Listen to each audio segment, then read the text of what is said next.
সিদ্ধিরগঞ্জের Godnail Chittaranjan school মাঠে শীতার্ত হিন্দু সম্প্রদায়ের দরিদ্র মানুষদের মাঝে কম্বল বিতরণ করেছেন বিএনপির জাতীয় নির্বাহী কমিটির সদস্য ও নারায়ণগঞ্জ জেলা বিএনপির সাবেক সাধারণ সম্পাদক অধ্যাপক মামুন মাহমুদ। সোমবার স্থানীয় নাসিক ১০ নং ওয়ার্ড বিএনপির উদ্যোগে ৩ শতাধিক মানুষের মধ্যে এসব কম্বল বিতরণ করা হয়।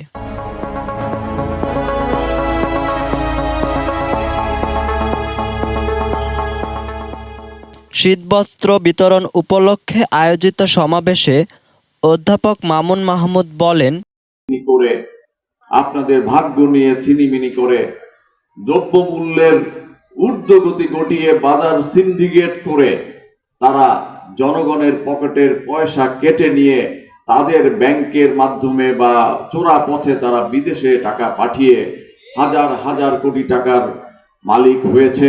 বিদেশে একজন মন্ত্রীর ৩৬০টা বাড়ি শুধু লন্ডনে, একজন মন্ত্রী, ভূমিমন্ত্রী, তার সাইফুজ্জামান ওনার নাম, একজন মন্ত্রীর যদি ৩৬০টা বাড়ি শুধু লন্ডনে থাকে, এছাড়াও দুবাই, মালয়েশিয়া, আমেরিকা সহ আরো অনেক দেশে। স্বাধীনতা তো হয়েছে ৫৪ বছর পূর্বে, ৫৪ বছর পরেও কেন বাংলাদেশের ৬০% মানুষ দারিদ্র সীমার নিচে বসবাস করবে?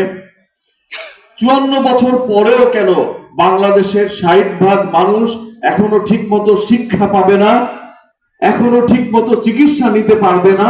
এবং ১০ নং ওয়ার্ড বিএনপির সাধারণ সম্পাদক লিয়াকত হোসেন লেকুর সভাপতিত্বে এ সময় আরও বক্তব্য রাখেন ৬ নং ওয়ার্ড বিএনপির সভাপতি ওকিল উদ্দিন ভূঁইয়া, থানা ছাত্রদলের সাবেক সভাপতি দেলোয়ার হোসেন খোকন, ৮ নং ওয়ার্ড বিএনপির সাবেক সভাপতি শামসুদ্দিন শেখ, গাজী মনির হোসেন, জুয়েল রানা, রকিবুল দেওয়ান, মাসুদ প্রধান, দুলাল প্রমুখ।